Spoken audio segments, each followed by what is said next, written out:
What is up, everybody? It is Alex from Heavy New York. We are at the Brooklyn Monarch, and today we are here with Zelli of Paleface from Switzerland. Thank you for coming to our country. Hello, thank you so much for having me. Yeah, of Thank course. you so much. I enjoy it. Yeah, Thank we you. are enjoying having you here. Welcome to America. It's so great to finally see you guys here.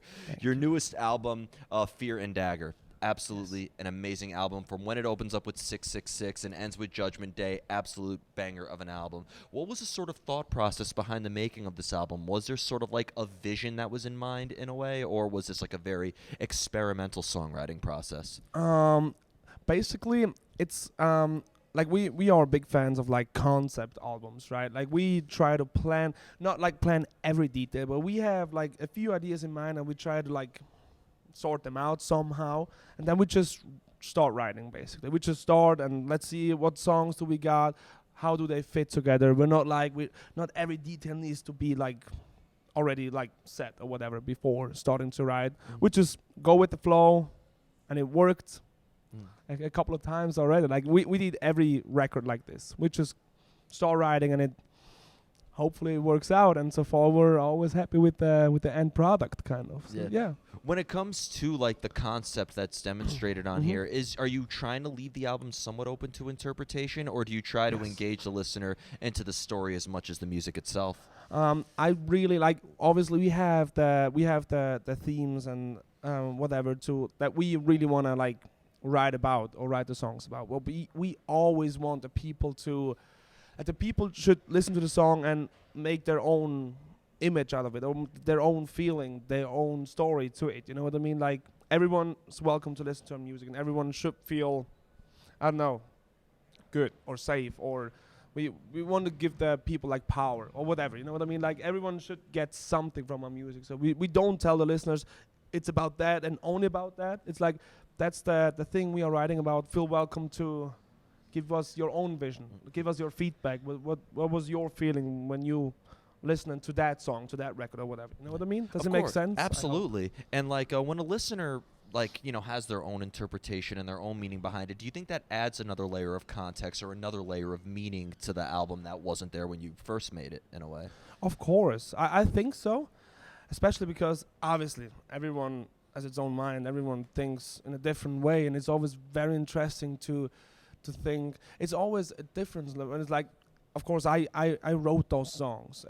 I see it from a whole nother like perspective as everyone else, I think. So it's really interesting for me what the people thinks, and also like what is like, for example, this person's favorite song, this person's favorite song, which is most of the time a completely different song than my favorite song. You know what I mean? Just because I had other thoughts in my head while writing those songs than the listeners. So it's always very interesting to hear what other people are saying, and then really like listening to them.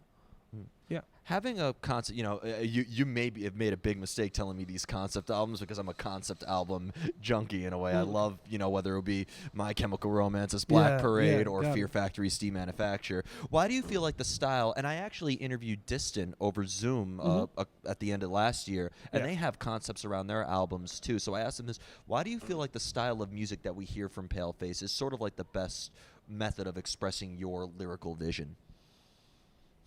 It's hard to tell. It's hard to tell. Can you ask me that question like in a different kind of way? Yeah.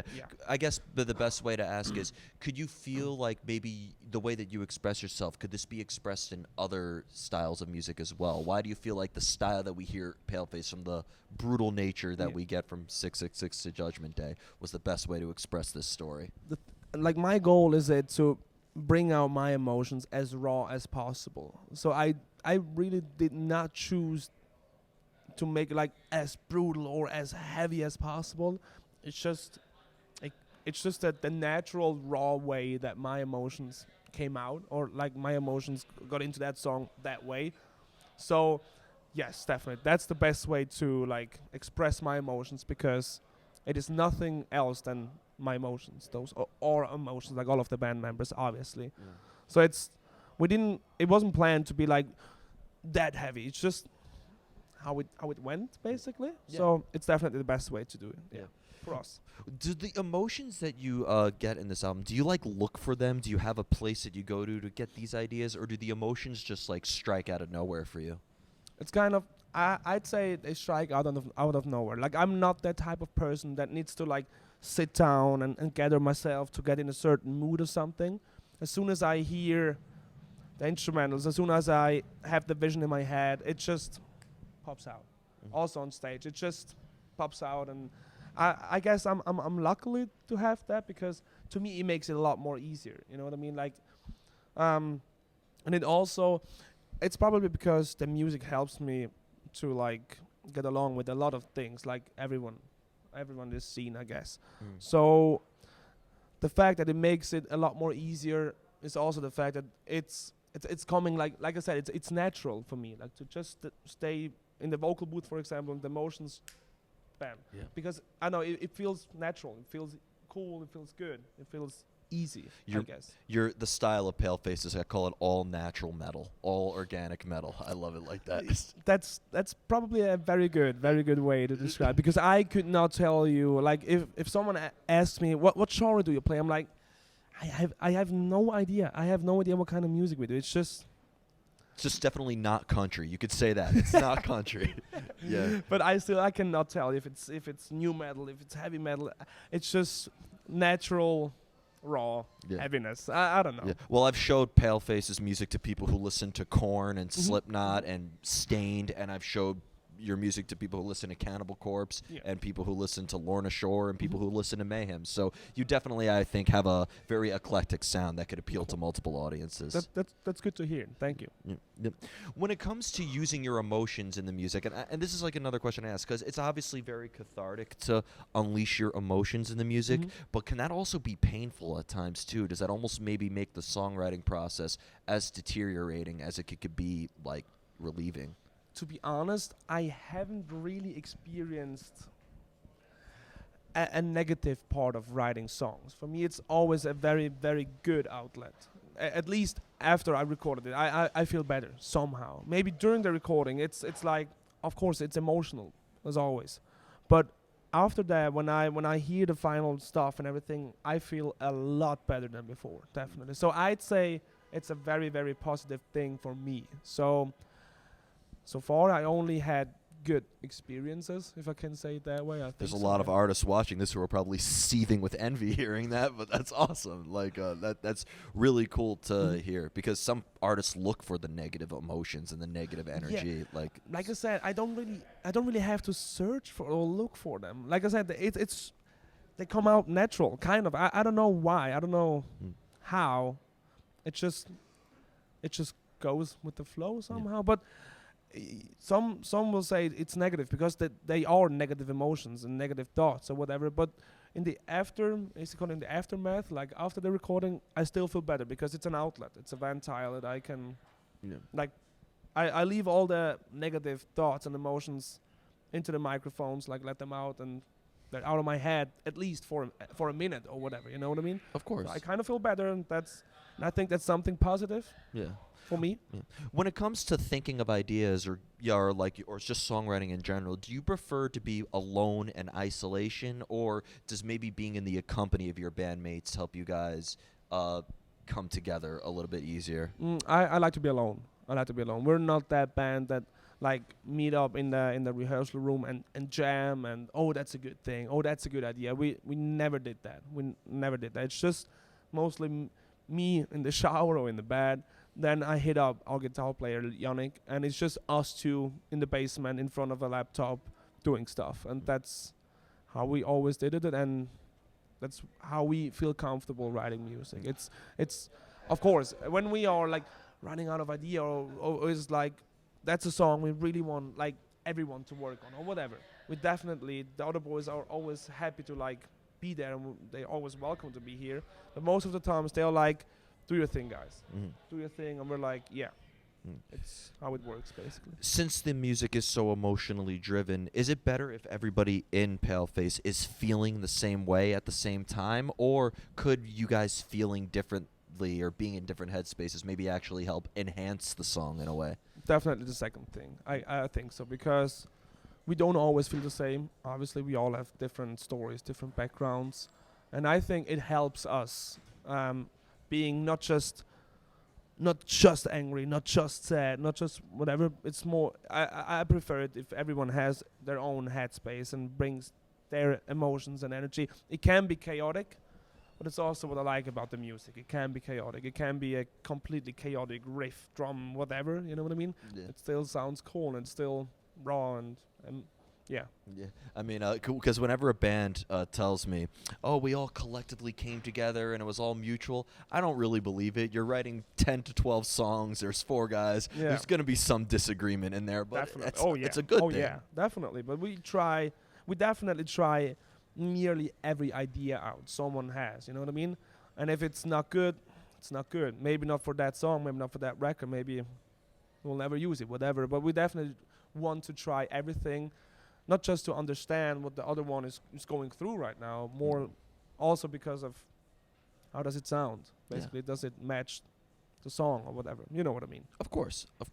And I have 2 more questions for you. Here comes the more difficult question. Okay. How do you know when you're finished with a song? We never know. We never know. That's why, like, sometimes our songs are way too long. So we never. We don't really write our songs by structure. Like we did a few, also like some upcoming songs are more structured. But even then, we never knew. Especially like when we're do the final recordings, there's 99% we will change something at the end. Most of the times it's the end that's going to be changed. And we're like, I guess we're done now. I don't, we'll see. And we're like, dude, we need to finish. We need to release the song. We're like, okay, yeah, we're done, I guess. So, yeah, and we never know. It's always a surprise. Yeah.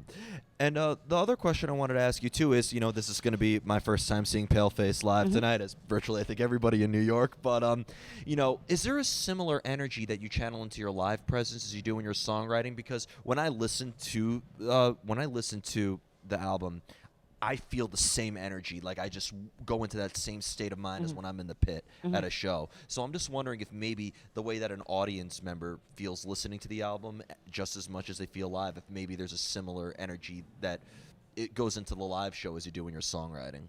The thing is, for me personally, on stage, it's always very, how's it called, mixtured emotions. I don't know how's it called.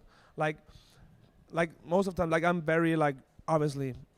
Like it's emotional, obviously, like all those dots and everything. But at the same time, I'm unbelievably happy to be here. I'm unbelievably happy to be on stage and play those songs live in front of people, and they're singing along. So it's always like I'm like pissed and angry and sad and happy all at the same time. And I think it's very powerful and how's it called, energetic or something like that. We try to let everything out every evening. It's exhausting at the same time, but also we love it. It's what you will see, I guess. Yeah. I guess it's we try to have fun and be, I don't know, as professional as possible at the same time, but we always have fun while doing it because, like I said, it helps us. We always have a good time. It's a lot of fun for us still. And actually, there was one more I wanted to ask a question, and that's coming from Switzerland because, being that I feel like, you look at Norway, people know that as the black metal capital. Yeah. Sweden, the melodic death metal capital. Yeah. With Switzerland, there's you guys. There's Dream Shade, which is more metalcore. You have Elevite, and then Zealand Ardor. Like that alone, I just mentioned, are 4 completely different bands. It's fair to say that Switzerland, because it's such a culturally diverse place as it already is, it's fair to say that there's a very diverse scene as well, right? Also, yeah. Still, I think the scene in Switzerland is very small, but we have a lot of like you said, a lot of different bands. I don't think that there are a lot of like huge international bands, but I think that's a Swiss thing. Like basically all of us grew up with like a very, how's it called? Not a strict, but like a mentality like you need to like have your life ready at like 20 or whatever. Like you need to have a good job, you need to have the family, a house, whatever, and stay there for the rest of their life. I feel like we all struggle with the same thing. No one is really ready to risk something, you know what I mean? I feel like they all want to, like there's a lot of people who wants to like be in a successful band or whatever, do what they love, do music that they love, but still when it comes to, but you need to work, okay, I will put my dreams to side. I need to work and make money. That's how most of my friends grew up, because it's just the Swiss mentality, I think. But still, I think that's the mentality everywhere. That's true. Yeah, That's true. But still, there's a lot of great bands in Switzerland, and I really wish more people would know of them. Like more people would like listening to them or whatever, because they really do deserve it. There are a lot of great bands. I've had the privilege of interviewing plenty of bands from there, and That's it's so funny cool. too. I think with your style, and not to pigeonhole, like I know some artists, but like for lack of better words, for the slam, deathcore, whatever movement that you guys are without a doubt going to be affiliated with, I've noticed that it's everywhere. Crystal Lake is from Japan. Mhm. You have Cabal from Denmark. Yeah. You have bands in North America, Australia doing it. Thy Artist Murder, originating. So it almost seems like it's a worldwide movement nowadays. Yeah, and I love it, and I feel like it's coming back more than ever. I mean, for example, this show, this tour we are on right now, it's the first US tour. It's completely sold out, and except for Lorna Shore and Bad Omens, I can't really remember a tour that's been completely sold out the past few years. Not just because of Corona, but Ginger is the last one. Ginger. Yes, that's true. I feel like, and I'm so happy to see that a lot of bands, a lot of metal tours are becoming whatever sold out again. That's so sick. Yeah. That's really cool. That I feel like there's a lot of new people, a whole new generation coming into the scene. And I really love that because once you enter that pit, there's no escaping. You're in it. That's it. Yeah. But in a good way. Yeah. I feel like in a good way. Yeah, I should have reworded that. You're gonna come out like you could go home that night, but like you're not leaving. You could take the guy out of the pit, but you can't take the pit out of the guy. Nope. Yeah. That's it. Yeah. That's it. Yeah. And I really love that. Yeah. I really love that. So before we go, I want to thank you so much for your time and for such a thank you great so conversation, and of course, thank you for bringing your music to America. Is there Thank you just so much for having me. anything else with Paleface that you'd like to promote for after this tour? This will be uploaded by midnight, so if you're not allowed to say it now, don't say it here. I always have to be very careful because I'm the type of guy like, Yeah, we have a tour coming in 2027. yeah. There's a lot of stuff coming from us. Of course, we are still hungry. There's a lot of stuff coming. Just keep an eye out on our socials. You can find us everywhere. And in the Swiss Alps, I say that every time. We'll be there. Now there's a lot of stuff coming. Keep an eye out for sure. Awesome. Well, thank you so much. Thank you so much for having me. We are here Thanks for with watching. anytime. Everybody, we are here with Paleface, Fear and Dagger. Pick that up. We will see you next time on Heavy New York.